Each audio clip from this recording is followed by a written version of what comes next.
What you are looking at is an ancient statue carving that was discovered in an Iran museum of Inanna slash Ishtar. This specific artifact is thousands of years old. It could literally be 10,000 years old. Now, what do you see in this image that stands out as an anomaly? First of all, the goggles that I'm looking at remind me of the drawing of the art H.R. Giger did called The Birth Machine. And, it literally looks like some type of... Here, look at this. Look at these goggles from H.R. Giger. This is one of his most famous works. H.R. Giger is, in my opinion, the best surrealist artist of all time. I mean, this guy was way above and beyond just about anybody in the work that he did. He was certainly in the apex. Now, that's my opinion. When you really look at this image, and then you go back to this one, look at the comparison there. Now, one thing interesting about Giger is he is the creative force behind Alien, Prometheus, Aliens, various films in Hollywood, and musicians gave a lot of accolades to Giger just because he was so far ahead of his time with the work that he did. He would combine sacred geometry with surrealism slash transhumanism slash aliens, and he'd get in.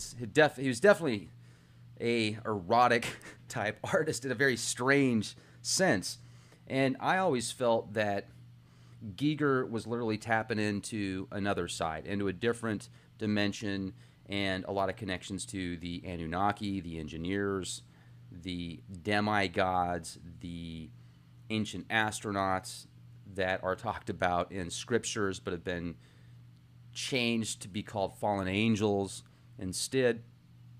And I mean, just read Mario Bellino's work. This guy was a translator for the Vatican for years, and he took Hebrew scribes and translated them to very similar stories that you read from Zecharia Sitchin. And if you want to add some more scholars to this, read the translations of the Sumerian scribes on the Oxford University website. I'll leave a link as well. People that probably never even met Zecharia Sitchin that have a very solid education in Sumerian texts and translations, and not just one person. We're talking over 10 people involved in this project. I've read through many of these Sumerian scriptures that are running neck and neck with what Zecharia Sitchin and others have said. And I've also talked to Jordan Maxwell, which funded Zecharia Sitchin and many of his endeavors. And I talked to Jordan off the air about certain things that also connect dots for me on the journey that I've been on here with these engineers of our current status and physical form. Not the creators of life, but the engineers of our current status here.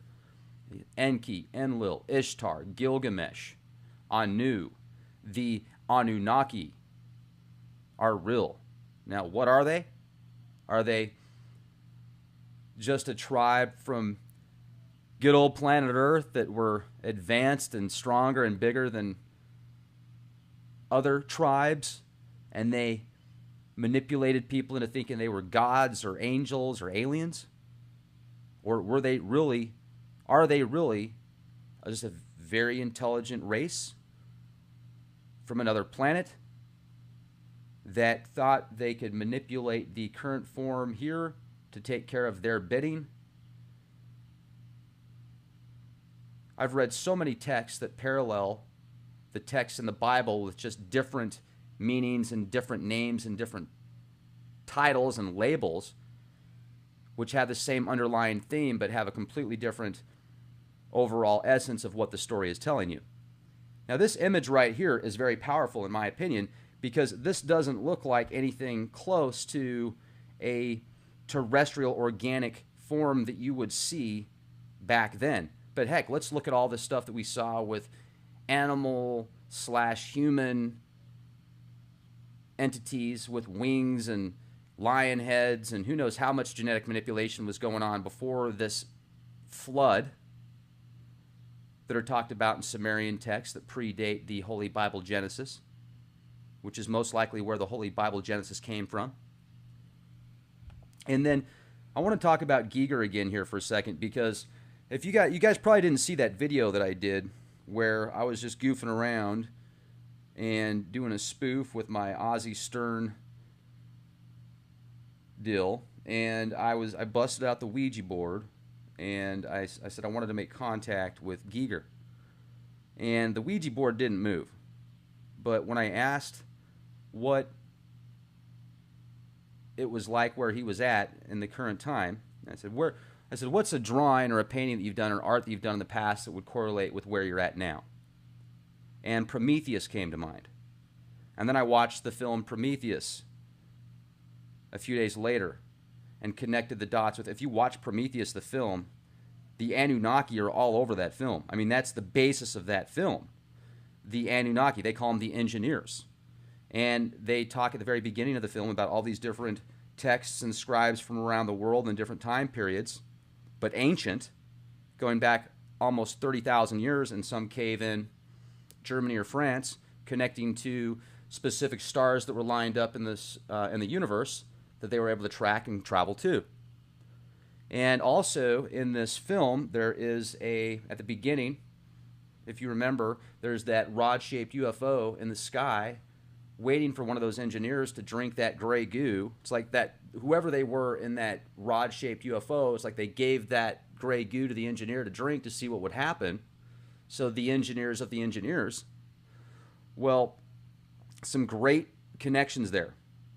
So where am I going with this? Here's the dots that I'm connecting. Did I communicate with Giger? Did Giger communicate with me and reconfirm the hidden hand of the Anunnaki, the orchestration of the engineers behind the scenes, predating going back thousands and thousands and thousands of years? And in religions, they call them fallen angels.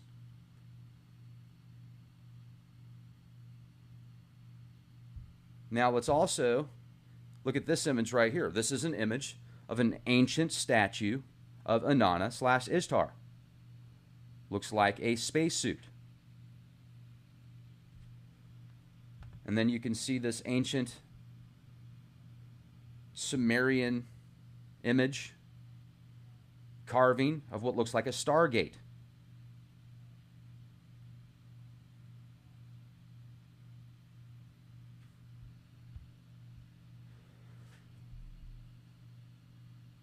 Now let's go deeper on this. Let's get into Black Hole Sun for a second, because I've been covering some of the musical aspects and strange deaths of musicians that link to certain times, and then there's events that unfold after that that seem to be in connection with not only metaphysical aspects but also financial gain.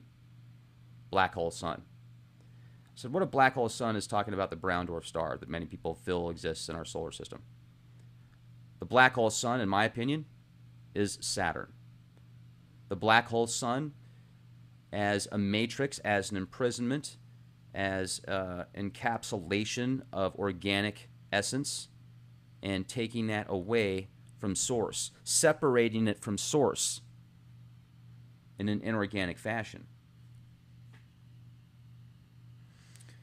The Titans, the moon Titan. The Titans are, in many mythos, the fathers of the Anunnaki, the creators of the Anunnaki, not the creators of all.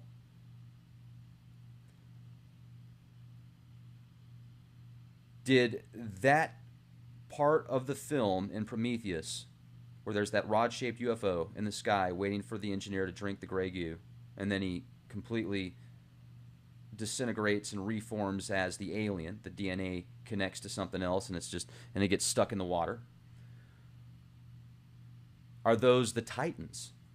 Are those the engineers of the engineers? And do they come from Titan? And what was Saturn like 100,000 years ago, 1,000,000 years ago, 1,000,000,000 years ago? What about the engineers of the rings of Saturn, the ring makers of Saturn?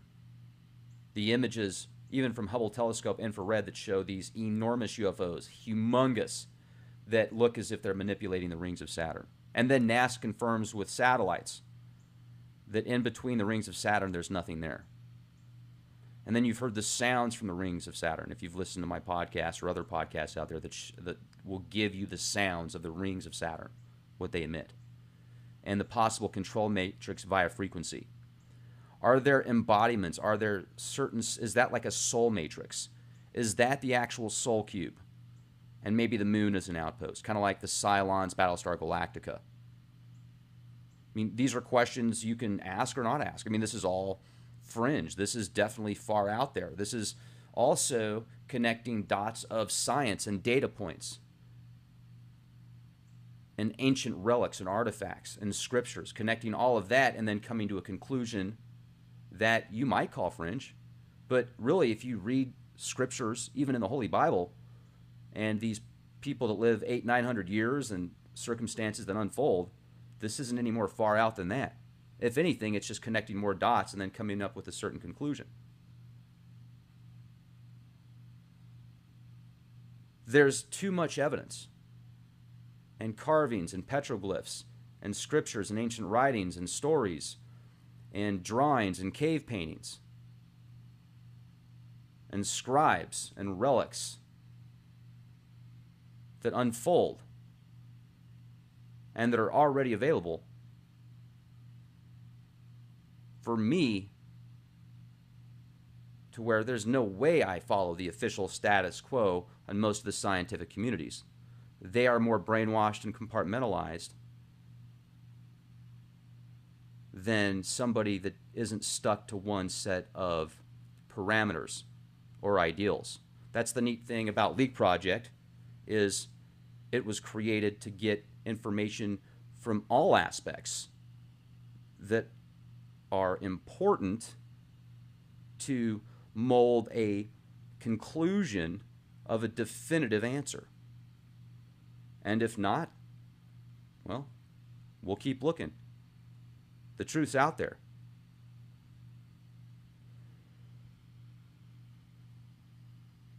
Now, with this said, I've seen the rod-shaped UFOs twice, and I've told you the times that I've seen them.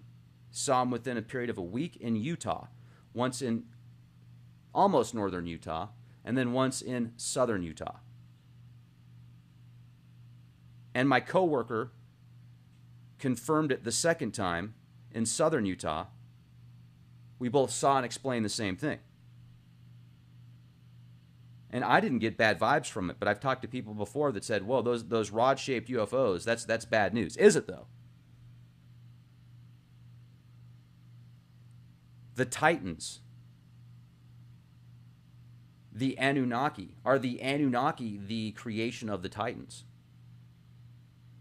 And who made the Titans? And who made them? And who made them? And who made them? Who made who? Who made you? Who made who? Let's go back to this image again here for a minute. Just look at that. That looks so much like an H.R. Giger drawing or art that I wonder if he saw this and started and got the idea from this, or if it like came to him.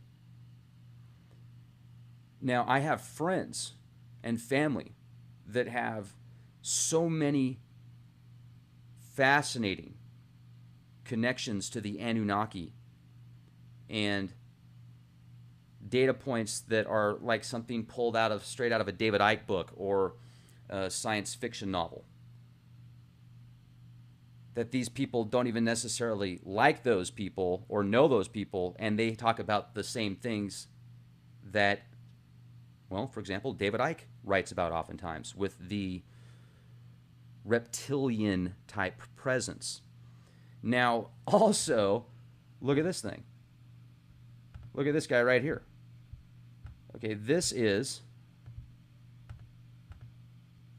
a reptile, a reptilian dragon flying some type of ship found in Mexico.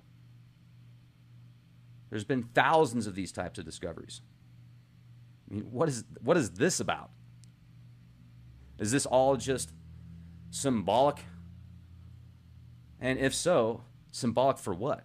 And then think about the blood rituals that took place in Mayan culture, Aztec culture, and still takes place today in more of an industrial 21st century aspect. And then you go back to the emerald tablets of Thoth, the serpent archons that come out in blood, when blood is drawn, when blood is shed, out from the darkness, in the angles, in the finite lines, within the parameters of the Borg cube, the cult of Saturn, the soul harvester, Kronos, depicted as eating his own child for regeneration, Saturn, Satan.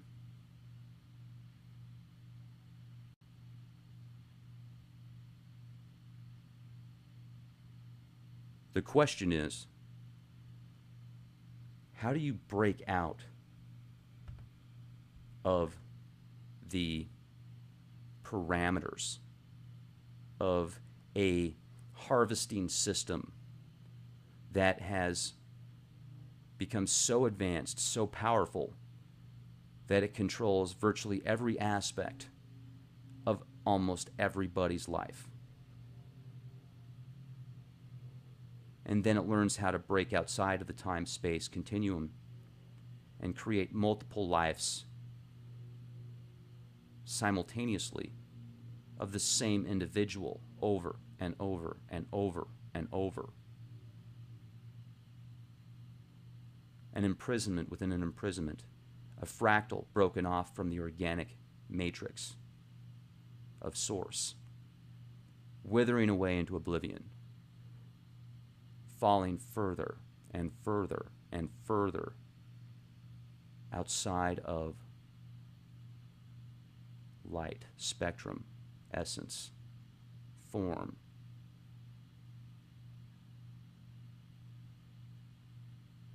Never-ending fractals within fractals.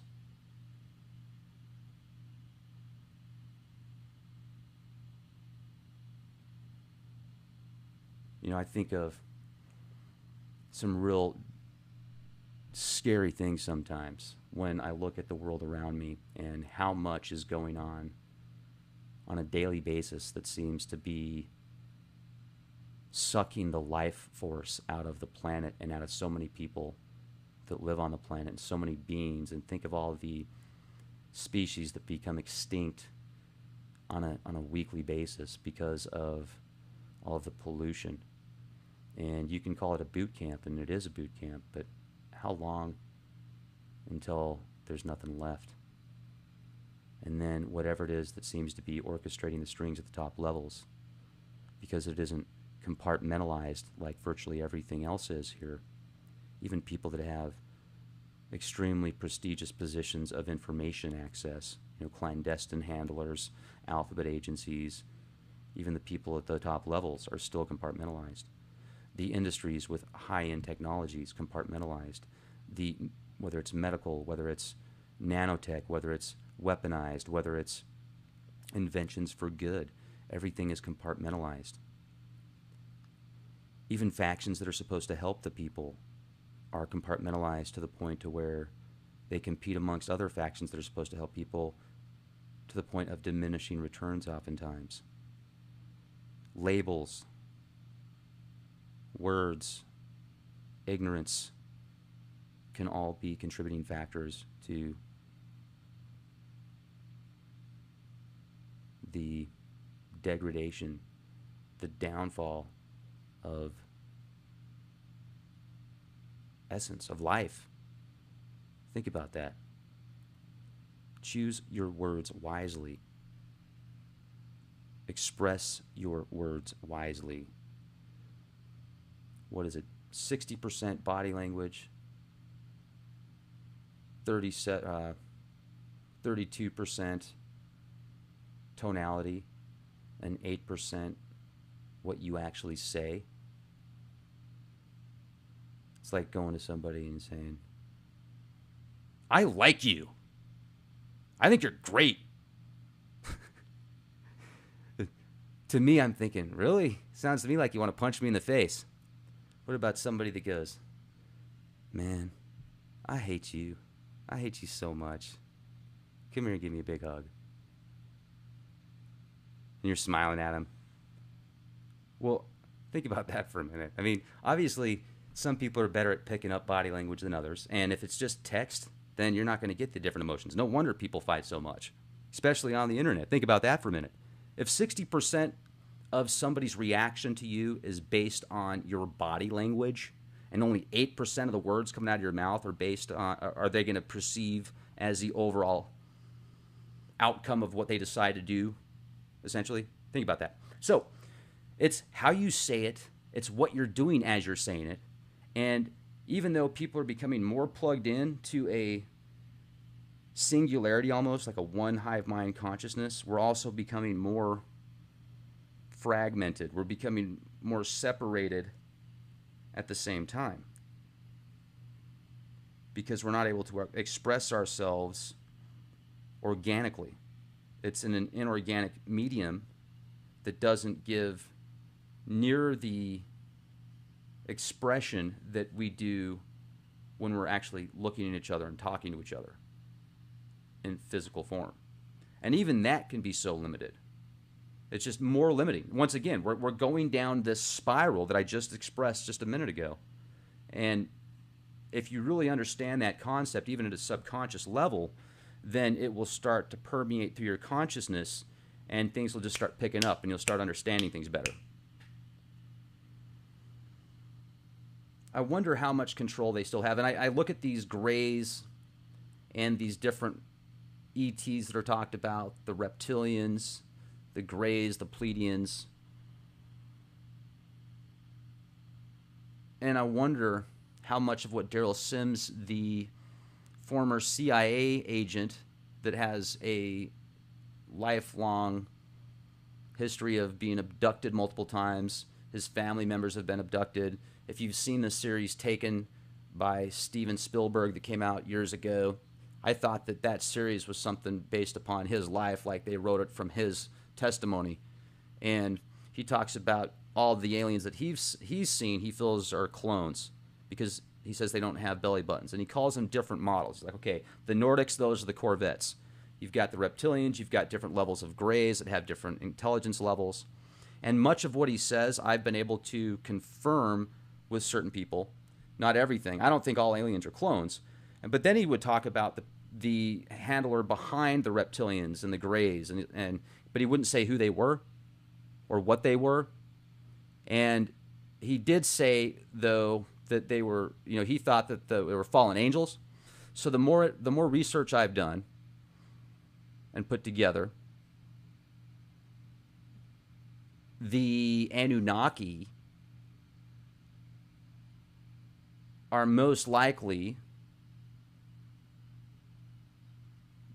the ones creating these certain grays, not all of them, certain ones. Many of these abduction experiences, encounters, could be because of these Anunnaki. I mean, think about it, genetic manipulation. Think about all the genetic manipulation that took place pre-flood that's talked about in the scriptures. If you're religious, or if you're not religious, all the stuff that's talked about in Sumerian and Egyptian and petroglyphs that you see of all these different creatures with animal, human parts and stuff, different animals. You've even got 40,000-year-old figurines of lion people. Maybe there were originally once lion people, and then maybe the Anunnaki messed them up. I don't know. We find, it seems like the Smithsonian points to the fact that there's 12 different humanoid ape-looking people, but they just look like apes. They don't look like humans. They don't have the elongated skulls, humanoids that are, all over the place now being found on that website where it shows all the other ape-looking humanoids. The hobbits aren't there. There seems to be a very limited spectrum of what the powers that be want us to believe. I don't think the Anunnaki made us better. I think that they really screwed up our organic evolution. And hopefully they're trying to help get it back. And hopefully there's factions out there that are doing their best to help us get to where we need to be. Yet you look at the world around you and it seems like whatever's controlling things are planet killers. They're slowly sucking the life source out of this planet. What do we do about it? How long do we let this happen? Or do we just say, okay, we give up? Do you have family? Do you have kids? Are you married? Do you have people you care about? Do you care about yourself? Do you want your kids to be able to have kids and live in a healthy environment? Or do you just not care, or do you just give up? And then the question is, well, no, Rex, I don't give up, but what do we do? Well, that's the million-dollar question. What do you do? Well, I'll tell you this much. Looks like things are already being done. I mean, for example, I talked about the Geoengineering Act of 2017 that one of the lawmakers in Rhode Island is pushing a bill to where if there's any geoengineering going on, they need to get a license for it. And you can look at that and say, oh, they just want more money. Which, yeah, it's going to bring more money for them. And at the same time, at least they're making an effort to make people aware that in that article, it talks about how they spray nuclear waste in the ozone to change the weather in the atmosphere, how there's frequency manipulation with particulates sprayed in the atmosphere. All the stuff conspiracy theorists have been talking about for 10, 15 years is now verified via Rhode Island lawmaker via a bill that's available public information that verifies conspiracy theorists are a lot more sane than those shills out there that can't pull their head out of their a-hole to look at the sky for 10 seconds and see that there's a difference of contrails versus chemtrails, stratospheric aerosol injections, SAIs. I think you should call them STDs, stratospheric transmitted diseases for some people. We live in amazing times. We have incredible opportunities. We have an opportunity right now to make a difference, and we are making a difference. We have to keep doing it. Otherwise, too many people give up. I mean, it's going to be tough enough if we're all working together, let alone if it's just a very small percentage. We're in dire straits right now, ladies and gentlemen. Our planet is in dire straits. Will we even have a chance to talk about this 10 years from now, 20 years from now?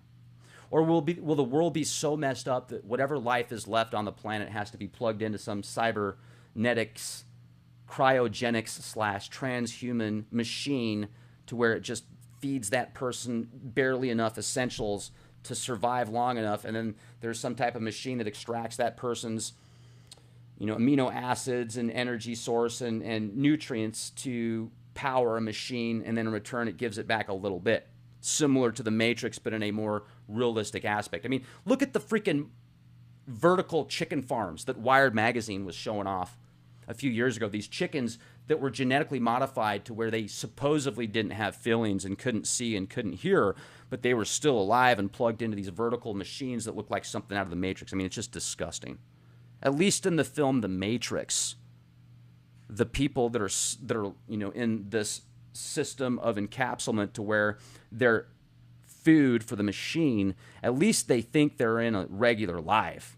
At least they're not living in pain and suffering as much as these animals are on a daily basis in these chicken coops that they can't even see daylight, and they collapse within a foot or two of walking because they're so fat that their bones don't handle it because they're not designed to be that fat because of all the steroids and growth hormones in the feed. Or how would you like to be one of those cows that's like in line waiting to be slaughtered, and it can hear all the cows in front of it getting slaughtered going, "Aah!" How'd you like that? Or, I mean, geez, it seems to happen in human form too oftentimes you hear about. At least the machines were humane enough to let people think they were in a regular reality. As messed up as that regular reality was, it wasn't as bad as what I just described. Talk about hell on earth. People say hell doesn't exist. Well, put yourself in the position of one of these animals. Oh, man, well, God gave them to us to eat. Well, whether or not God gave them to us to eat, did he give them to us to treat them the way that some people do in those industries? I mean, that's what I'm saying. The whole system's messed up, ladies and gentlemen. The whole system is corrupt. Everything. All the way down to your toothpaste. If you're brushing your teeth with these name brand toothpaste that's got fluoride in it, I mean, think about that for a minute. Every single system out there that makes millions, billions, trillions of dollars, look at the underlying thing. It reminds me of that experience I had several years ago where everything, it was like being inside of a horror film. Everything I turned on the TV, I could see the underlying theme of death, murder, robbery, cheating, stealing, destroying. So whether it was Saturday Night Live or a cartoon or a commercial that was on, you could see the subliminal program. It was just disgusting. I couldn't even watch TV. I had to turn it off. It was frightening. And the house that I lived in at the time, pretty sure this house has some pretty dark mojo there. Very, very dark. I found out from the neighbors previously, several people that lived there before me, several couples that were married, every one of them got divorced. The people that lived next door to me, I'm sure they still live there. They had been there for 40-something years when I was there. Real nice people. Bless their hearts, good people. And you just wonder sometimes, how much is feeding off of this system, and when does it get, what is it, and when does it have to stop? When does it realize that if it keeps doing this, that there's going to be nothing left? Or does it not care because it can just move on to the next planet, the next planet, the next planet? What was Mars like 1,000 years ago, 100,000 years ago, 1,000,000 years ago? People could say, oh, it's always been like that, man. There's never been life on there. Well, I disagree.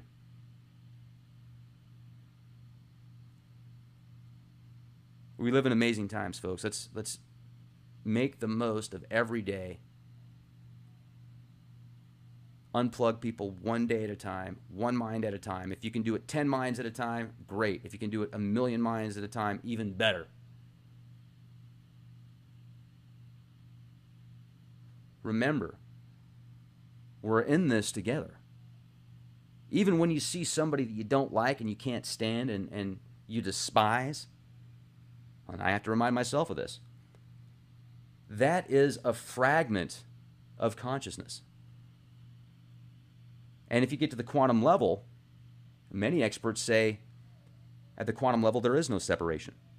What's out there is in here, what's in here is out there, what's up is down, what's down is up, what's left is right, what's right is left. And your conscience knows what's really right. You don't need somebody else to tell you what's right and what's wrong, do you? I hope not. Your conscience should be your judge, should be your guide. What gives you the right to judge somebody else? What if their conscience is different? Now, then that gets to the very edgy question, what about a sociopath that has no conscience? Well, what about a sociopath? I can't judge that sociopath. I can defend myself. You can defend yourself from a sociopath. Yet if that person doesn't have a conscious mind to make decisions, if that person doesn't know what they are doing is right or wrong, how do you judge them the same? I don't know. I mean, these are all very difficult questions. That's why I ask so many questions sometimes that start asking questions about the question I just asked and I lose track. You guys are like, come on, Rex, stay on track, stay on focus. I get it. And on that note, I want to close out with this. Look at this image. Enki, Enlil, Anu, the Ajiji, the bird people, and the tree of life in the center, what I feel is the DNA. And look at how they're all pointing up at Anu in the heavens on the winged platform. They're all pointing at him like, yep, that's where we came from. That's our master. That's our creator. That's our engineer. My favorite movie growing up as a kid, probably watched it, I watched it hundreds of times, hundreds and hundreds of times. It's funny because nowadays I have a tough time watching a movie more than once, but growing up as a kid, I watched movies a lot. And one of my very favorite movie growing up as a kid, Flash Gordon. Flash Gordon is amazing. Well, Flash Gordon saves the universe. How can you not love that guy? I mean, he saves the universe. He destroys the evil Ming. If you look at Ming, by the way, look at Ming from Flash Gordon from the 80s film, and then look at the founder of Satan. Look at the founder of Satan, Anton LaVey. They look almost exactly the same. They could be clone copies, literally.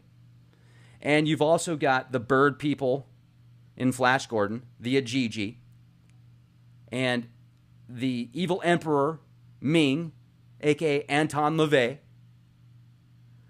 Even when he gets killed at the end, when Flash Gordon, he's willing to die to save the universe.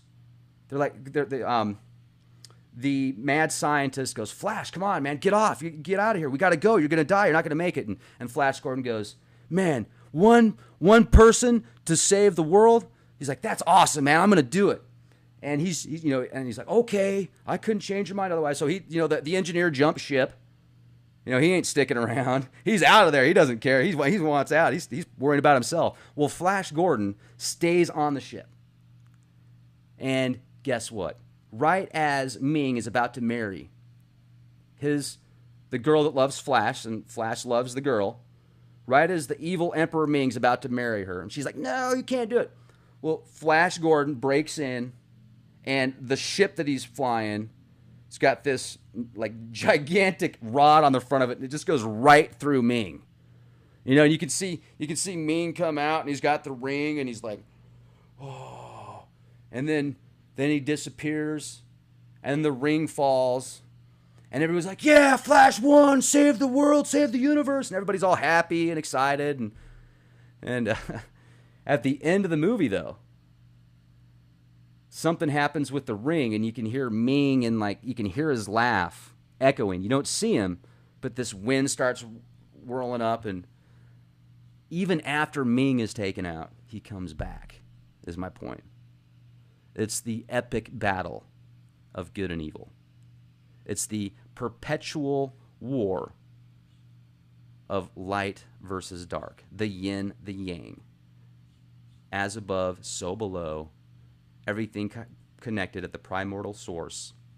Make sure to connect to our website, leakproject.com. We have exclusive content on leakproject.com, only available for premium members. $10 a month or $50 a year. Your contributions greatly help Leak Project grow.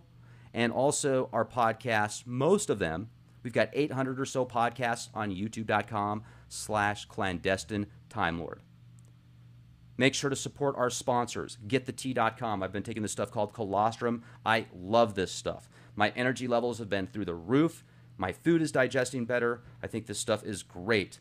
Also, check out the Quick Bivy. I'm going to leave a link in the video description box. These things are tiny. They're a few ounces. They fit in the palm of your hand. Put it in your car, in your glove box, in your bug-out bag. One of these Quick Bivvies could literally help save your life if you ever get in a situation where you're going to be cold for a long period of time, or for a day or 2 days. One of these Quick Bivvies could definitely help you out. And check out X Point. If you're interested in getting into a survival type insurance bunker, these things are about 2,000 square feet. They're concrete, still enforced, military grade, dome shape bunkers that were built by the military in the 40s. And now there's a section in southwest South Dakota where you could get into one of these bunkers. So I'm looking at mine as a vacation studio for the summertime. And plus, I love getting out of the big city sometimes. I certainly don't want to be out there in the winter. However, I will tell you this. If it gets to the point to where things get really bad and I see a lot of signs on the horizon of possible situations that I don't want to be in a big city if that gets to be that way. So with that said, I do have an opportunity to get out there now if things get really bad, and so do you. So check it out, terravivos.com. Use the code LEAKPROJECT, and you will get extra goodies with your purchase. So that is my shameless plug. Thank you for being here. Question everything. I can't wait to hear what you guys think about the dots that I connected here in this podcast in the comment section. Be the change you want to see.